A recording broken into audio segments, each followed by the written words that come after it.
Hola y bienvenidos a través de la Biblia con Les Feldick. Un ganadero y agricultor de Oklahoma, Les Feldick, ha estado enseñando clases de Biblia al estilo casero durante 20 años en Iowa, Oklahoma y Texas. El estilo único de enseñanza bíblica de Les Feldick ha hecho que los libros de la Biblia cobren vida. Cuando les está enseñando, es tan interesante que la gente dice que el tiempo parece volar. Y ahora, aquí está Les Feldick. Está bien, es bueno tener a todos de vuelta. Y vamos a volver directamente a 1 Corintios capítulo 10 y vamos a bajar hasta aproximadamente el versículo 28 o 29. Aquí en el estudio, para aquellos de ustedes que se están uniendo a nosotros por televisión, nuevamente apreciamos sus cartas. Vaya, alguien me preguntó el otro día de nuevo, ¿lees cada carta, cada una? Las leo y las dejo a un lado y si Iris tiene tiempo, ella las lee. Si no, las leerá un poco más tarde. Si nos escribes, ten la seguridad de que lo voy a leer. Quizás algún día llegue al punto en que tendré que quedarme despierto hasta la mitad de la noche, pero está bien, todavía voy a leer cada carta. Y como he dicho antes, tan a menudo la gente escribe y luego se disculpa porque no pueden enviar una contribución. Bueno, entiendo. Quiero decir, he estado en ese lugar donde simplemente no tienes un centavo para gastar, así que a esas personas les digo, escriban de todos modos, ciertamente. Abrimos ese correo solo buscando dinero. Nos encanta escuchar sus comentarios, sus peticiones de oración, sus preguntas o lo que sea. Y nuevamente, siempre recuerden, somos solo un grupo no denominacional. Esta es la forma en que he estado enseñando desde que comencé hace más de 20 años. Siempre hemos enseñado con la idea de que las personas, por supuesto, están activas en su propia iglesia local. No estamos compitiendo con la iglesia. Esperamos que lo estemos mejorando. Y muchas de nuestras personas, por supuesto, son maestros de escuela dominical y cosas por el estilo, pero no lo somos. Pero en mi entorno de enseñanza siempre he tratado de mantenerme en un terreno neutral. De hecho, lo he aprendido tan a menudo que si trato de tener una clase en, digamos, una iglesia bautista, bueno, los metodistas, los luteranos y los católicos seguro que no van a venir. Y lo he tenido en una iglesia luterana, bueno, entonces los bautistas no vienen. Así que solo tienes que tener eso en cuenta cuando enseñamos seminarios de la misma manera. Me gusta mantenerme en un terreno neutral, si es posible, para que podamos llegar a personas de todos los antecedentes denominacionales. Este libro no es un libro denominacional, es para todos y recuerda que el cielo no va a estar dividido por denominaciones. Todos somos miembros del cuerpo de Cristo y si estamos salvados estaremos en el mismo lugar sin importar nuestra denominación. Bueno, eso es todo por eso. Nuevamente recuerden, todo está en cintas y en libros. Si quieres material anterior, programas pasados desde Génesis, estamos revisando las Escrituras. Nos escribes o nos llamas y te daremos la información que necesitas. Está bien, nuevamente 1 Corintios capítulo 10. Y para aquellos que están viendo nuestro programa por primera vez y cada semana tenemos estos, así que perdónenme por repetir algunas de estas cosas porque tenemos gente nueva que llega cada semana.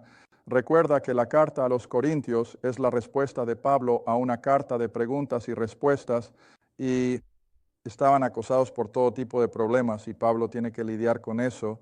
Ahora, él va a tratarlo con amor y en un espíritu de mansedumbre. Y por otro lado, desde el lado de la fuerza y el poder de la palabra del Señor Jesús mismo. Pero sin embargo, siempre debes darte cuenta de que todas las cosas tratadas en esta carta de 1 Corintios son predominantemente problemas en la iglesia y no eran cosas por las que él elogiara a la iglesia. Y verás eso cada vez más a medida que terminamos nuestro estudio. En esta pequeña carta, está bien, ahora al salir de nuestro último programa o al finalizarlo, estábamos tratando nuevamente con algo que no es apropiado para nosotros viviendo aquí en América, pero sigue siendo un problema, por supuesto, en algunas áreas del mundo. Y esa es esta idea de algo que ha sido ofrecido a un ídolo pagano. ¿Puede un creyente tener algo que ver con eso? Bueno, verás, Pablo expresó su opinión cuando dijo en lo que a él respecta que la Biblia no es una Biblia, un ídolo tonto no podía afectar esa carne y él podía comerla y no pensar nada al respecto. Pero así como enseñó en Romanos, comer carne ordinaria, carne perfectamente legítima. Si había algunos que se habían vuelto vegetarianos por cualquier convicción, si iba a alterar su experiencia en Corintios al ver a Pablo no ser vegetariano, entonces, ¿qué diría? No comeré otro bocado de carne mientras viva si va a ser un tropiezo. Bueno, aquí ocurre lo mismo con respecto a esta carne que había sido ofrecida a ídolos. Él dijo, si va a causar un problema tanto al incrédulo como al creyente. Entonces dijo, no lo comeré. En otras palabras, ¿recuerdas dónde nos quedamos en nuestros momentos finales? Él dice, versículo 28, si alguien les dice, esto ha sido ofrecido en sacrificio a un ídolo, entonces no coman por su causa eso. Demostró, en otras palabras, incluso ese pagano va a aprender una lección si dice esto. Corintios, que ahora es un invitado en su mesa, oye, esta es carne que había traído del templo. Entonces el creyente debería rechazarlo por el bien de ese hombre, para mostrarle que sí hace una diferencia. Por otro lado, podría haber sido un compañero creyente invitado a ese mismo banquete y ese joven creyente no tenía la fuerza para decir, oye, esta carne no puede ser afectada por un ídolo, así que por el bien de ese joven creyente, no la comas. Bueno, llevas eso a cada aspecto de la vida. No tiene que ver solo con la carne ofrecida a ídolos, sino con cualquier cosa. Eso va a hacer que un creyente más débil tropiece y por el amor de Dios déjalo a un lado. Y nos encontramos con esas cosas constantemente, por supuesto que sí. Pero ahora creo que la clave de todo esto está resumida en este versículo. Solo lo vi. 31. Aquí está la esencia del asunto. Versículo 31. Por lo tanto, ya sea que comas o bebas o cualquier cosa que hagas, lo que sea, lo haces todo por un propósito. ¿Y cuál es ese propósito? Para la gloria de Dios. Esa es la única razón por la que estamos aquí, para dar gloria a su nombre. Incluso en las cosas mundanas que pensamos que realmente no cuentan. Sí, lo hacen en las experiencias ordinarias, mundanas y cotidianas. Si lo hacemos como para el Señor y para su gloria, entonces así es como Dios lo ve. Está bien, entonces el versículo 32, aquí hay otra advertencia que encaja también hoy como lo hacía en Corinto en la época de Pablo. No ofendas ni a los judíos, ni a los gentiles, ni a la casa de Dios. En otras palabras, ese versículo dividió a la población de Corinto o de cualquier otra ciudad en ese momento en ni tres categorías. ¿No es así? Normalmente pensamos en dos, salvos y perdidos. Pero aquí Pablo lo presenta en tres, porque el judío seguía siendo un factor a tener en cuenta cuando Pablo escribe a los corintios. Ahora, un poco más tarde en su ministerio, como puse en la pizarra hace varias semanas, meses, lo que sea, los escritos de Pablo son una revelación progresiva en sí mismos, así como la Biblia lo es en su totalidad, porque ciertamente ya lo has visto, que cuando vienes desde Génesis hasta el final de las Escrituras, es una revelación constante y progresiva de cosas que no fueron reveladas en ese momento, pero que ahora sí lo son. Las cartas de Pablo funcionan de la misma manera. Él trabaja desde un comienzo simple y va avanzando y al final terminará con esas cosas profundas y espirituales que el creyente carnal no puede comprender. Así que aquí todavía está mostrando que hay una diferencia entre el judío y el gentil, y esos judíos y gentiles que eran miembros del cuerpo de Cristo.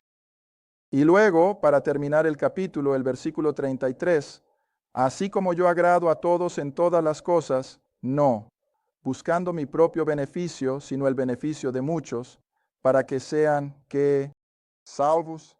Ahora, a medida que estudies las cartas de Pablo, creo que te darás cuenta de un pensamiento predominante, y eso es el hombre. Nunca podía sacar a las personas perdidas de su mente.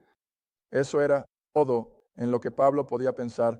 Eran personas perdidas, personas por quienes Cristo ya había pagado su deuda de pecado, personas por quienes se había derramado la sangre de Cristo, personas cuyas las vidas estaban listas para ser rescatadas gracias a su resurrección de entre los muertos.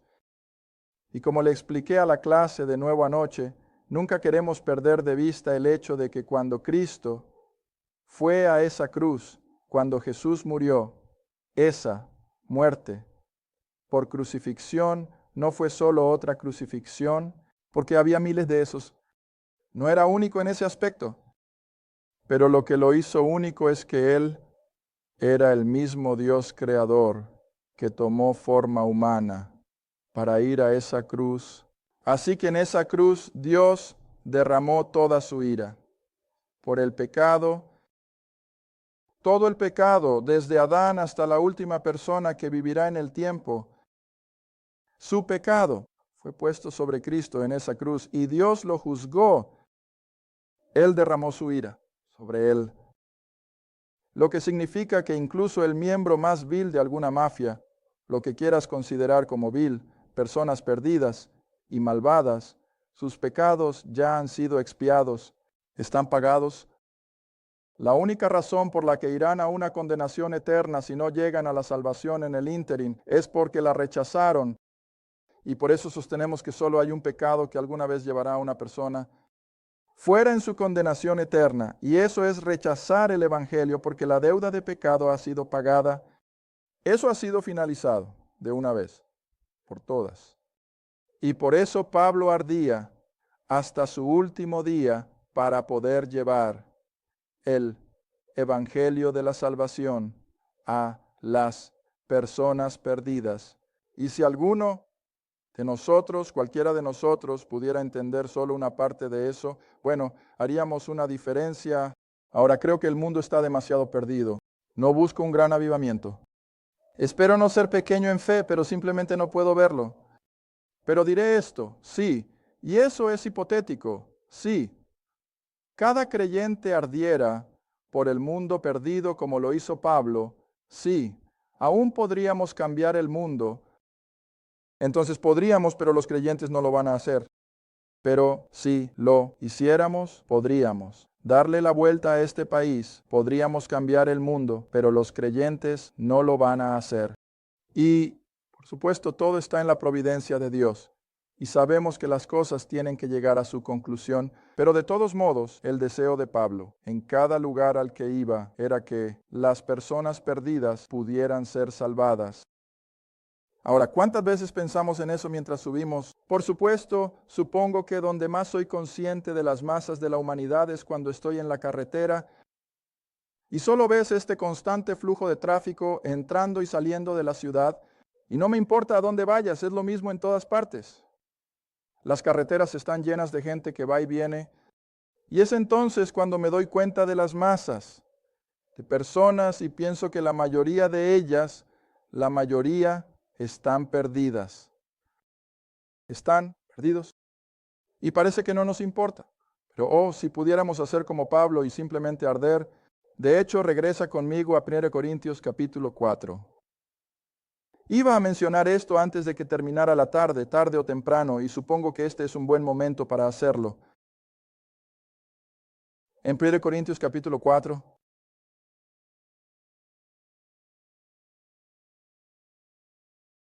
Bajen al versículo 16. Por lo tanto, ¿todos conmigo? Por lo tanto, 1 Corintios 4, versículo 16. Voy a tener que desacelerar un poco porque esta es la queja que estoy recibiendo de nuestros televidentes. Doy el capítulo y el versículo. Y antes de que puedan encontrarlo en su sala, ¿por qué? Ya lo he encontrado y he seguido adelante. Así que intentaré desacelerar y hacer esto para que la gente en su casa pueda seguirnos. 1 Corintios 4, versículo 16. Por lo tanto, les ruego, eso significa que suplico que sean seguidores de mí, escribe el apóstol. Eso es contrario a lo que la mayoría de la gente piensa. ¿No es así? Está bien, ahora vengan a Filipenses. Filipenses. Eso sigue en la siguiente carta a los Corintios y a través de Gálatas, Efesios, Filipenses, capítulo 3. Y bajen al versículo 17. 1 Corintios capítulo 3, versículo 17. Estoy tratando de encontrarlo mientras ustedes buscan. Hay otro en Corintios donde dice exactamente lo mismo, pero no lo estoy viendo. Pero Filipenses capítulo 3, versículo 17. Hermanos, sean seguidores juntos de mí. Ven y marquen a aquellos que caminan así como ustedes nos tienen a nosotros como ejemplo. Ahora, ¿por qué el Espíritu Santo impulsa al hombre a decirle al mundo creyente que lo siga a él en lugar de seguir a Jesús? Porque este hombre tiene la misma composición humana que nosotros. Él tiene las mismas fallas, él tiene las mismas debilidades, él tiene los mismos miedos. Él entró en una de estas extrañas ciudades paganas. ¿Crees que entró con una audacia, una fachada que no mostraban miedo? No. Él temblaba en sus botas, igual que nosotros, sin saber qué tipo de respuesta recibiría. Pero él fue de todos modos, y eso es lo que tenemos que hacer. Oh, es algo aterrador llevar el Evangelio a un mundo beligerante. Pero esto es lo que quiere decir cuando dice, sean seguidores de mí y que arda en nosotros ese mismo deseo de ver a más personas llegar al conocimiento de la salvación. Está bien. Ahora si regresan conmigo a 1 Corintios, ahora entraremos en el capítulo 11. Y recuerda, él aún no ha dejado por completo el tema de la cena del Señor. Ahora, bueno, aquí está el versículo antes de que incluso avanzara. El versículo 1 del capítulo 11, me topé de lleno con él. Sed imitadores de mí. ¿Ves? Ahora recuerda, Pablo escribe a los gentiles.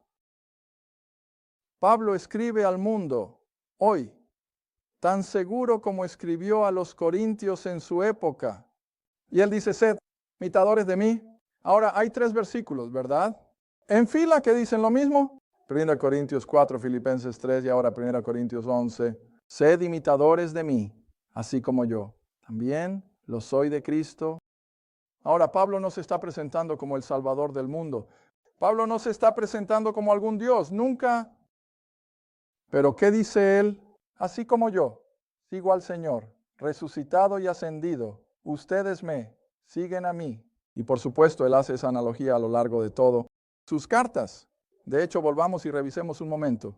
Regresa a 1 Corintios capítulo 3. Corintios capítulo 3. Y sé que cada vez que hago declaraciones como esta, me pongo en peligro ante aquellos que dicen, le das demasiada importancia al apóstol Pablo. Bueno, no veo cómo puedo hacerlo. Porque el apóstol Pablo es el hombre que Dios designó para llevar la salvación a los gentiles. Y Dios lo designó, entonces no me disculpo por ello. Y por eso él está defendiendo su apostolado en todas sus cartas. Siempre estoy enfatizando que Pablo defiende su apostolado porque incluso la gente de su época lo acusaba de herejía y de ser un impostor, porque él no caminó realmente con el Señor Jesús esos 3 años, como lo hicieron Pedro, Santiago y Juan. Pero sin embargo, él todavía tiene que volver constantemente y decir, pero yo soy un apóstol, yo soy el que ha recibido todas estas revelaciones. Está bien, así que ahora tienes 1 Corintios 3, versículo 10. Y Dios mío, este es un lenguaje tan claro. Según la gracia de Dios que me ha sido dada, he puesto el fundamento y luego otro edifica sobre él.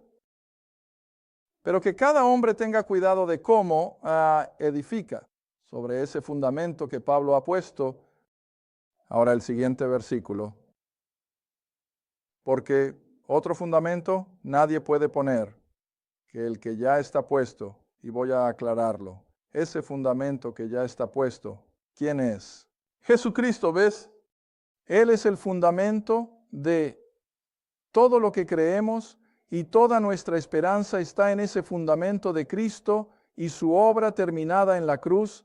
Pero, ¿quién fue el maestro constructor que lo estableció?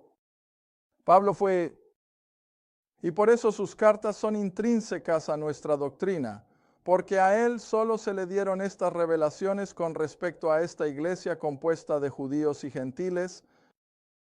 Ahora Pedro hace referencia a esto en sus pequeñas epístolas, al final de su vida, podrías decir, pero Pedro no sabe nada de esto en su predicación temprana. Él absolutamente no tiene ningún concepto del cuerpo de Cristo. esta composición de judío y gentil, pero este apóstol ha tenido todo esto revelado a él, ¿ves? Está bien, ahora volvamos al capítulo 11. De todos modos, vamos a avanzar un poco. Le dije a la clase anoche que iba a enseñar sobre los capítulos 10 y 11 hoy, y Tiny Bell casi se va a la órbita. Él dice, ¿desde cuándo cubres 2 capítulos en una tarde? Bueno, no lo voy a hacer, Tiny Bell. Va a ser más o menos como de costumbre. Capítulo 11, ahora el versículo 2. Ahora dice, los alabo, hermanos, porque me recuerdan en todas las cosas y mantienen las ordenanzas, o el griego. Probablemente se traduciría mejor como las cosas que han sido entregadas. En otras palabras, las cosas que habían sido enseñadas por el apóstol Pablo y algunos de los otros hombres dotados. Así que dice, recuérdenme en sus oraciones, y estoy seguro de que tenían necesidades financieras y necesidades físicas, y él dice, mantengan las cosas que han sido entregadas, tal como yo se las entregué a ustedes. Sí, lo voy a hacer. Siempre tengo que detenerme y pensar si debo hacerlo o no. A Jerry le va a gustar esto. Pasa un par de páginas al capítulo 15. Capítulo 15. De todos modos, estaremos allí en un ratito, pero no hoy. Así que veamos 1 Corintios capítulo 15, cuando Pablo dice que se los entregué a ustedes. Ahora, no pierdan de vista el hecho. Estos corintios no habían escuchado nada de esto hasta que el apóstol Pablo llegó a la ciudad. No es que alguien más ya hubiera estado allí y hubiera preparado el terreno y establecido el escenario, así que este tipo podría simplemente entrar y llevarse toda la gloria. Oh, no. Cuando él llegó por primera vez a la ciudad, nunca se había mencionado una palabra sobre el evangelio de la gracia de Dios, cómo Cristo había muerto. ¿Ves? Está bien. Así que ahora en el capítulo 15, lo dice tan claramente, y me han oído decirlo en el programa, y la gente de mi clase en Oklahoma lo sabe de memoria, que si quieren una definición clara, evangelio que salva a un hombre, aquí está. Además, hermanos, les declaro, no un evangelio, sino el evangelio que les prediqué a ustedes, el cual también han recibido. ¿Ves? Ha llegado a su medio y en lo que ustedes permanecen. ¿Tú lo crees? Y no te dejes llevar por cada pequeño viento de doctrina y cada maestro falso que aparezca. Te mantienes firme en este evangelio y no tendrás que preocuparte por la eternidad.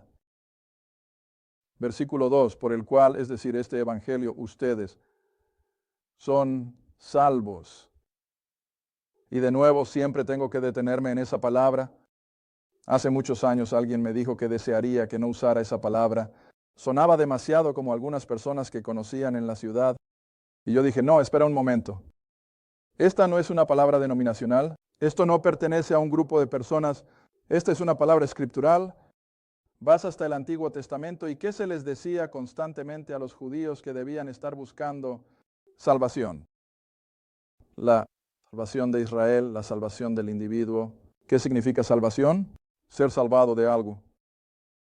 Y de nuevo siempre he usado la simple analogía. Tomas a un chico que está casi en la quiebra y está a punto de rendirse, no hay forma de que pueda saldar todas sus deudas, y de repente un tío rico muere y le deja un montón de dinero. Y de repente está de pie de nuevo y va a 100 millas por hora. Está bien, ¿qué decimos al respecto? Oye, la herencia de ese chico fue la salvación de ese tipo. ¿Ves? Fue su salvación. Lo salvó de la bancarrota. Es la misma palabra. Estamos salvados de una condena eterna. Este evangelio es nuestra salvación. ¿Ves? Está bien, sigue leyendo. Y si guardas en memoria lo que os he predicado, para que no hayáis creído en vano, ¿sabes lo que siempre digo sobre eso? ¿Saben qué crees? Y aquí viene el evangelio ahora. Verso 3. Porque dice, os he entregado. ¿Cuál es la siguiente palabra? Primero, ¿ves qué claro es eso? Esta es la primera. Es que los corintios escucharon el evangelio y fue de este único hombre. Y así dice, os lo entregué ante todo aquello que también recibí. Ahora, por supuesto, tienes que conocer tu Biblia para saber de qué está hablando Pablo, ¿verdad? Tienes que entender que cuando Dios lo derribó de su caballo en el camino a Damasco y lo salvó, Dios no lo envió regreso a Jerusalén. para ir y consultar con los 12 y convertirse en parte de su ministerio. Lo separó totalmente de los 12, lo envió al desierto y le reveló estas doctrinas. Y luego, sí, pasó por Jerusalén durante 14 días y visitó a Pedro, pero aparte de los apóstoles, no vio a ninguno más. Y de inmediato comenzó su ministerio entre los gentiles, y así su ministerio simplemente continuó. Y se fue hacia el oeste a través de Asia Menor, que es la actual Turquía, y luego cruzó el mar Egeo hacia Grecia, donde por supuesto está Corinto. Y así dice, os entregué aquello que también recibí, y aquí está lo que recibió, como Cristo.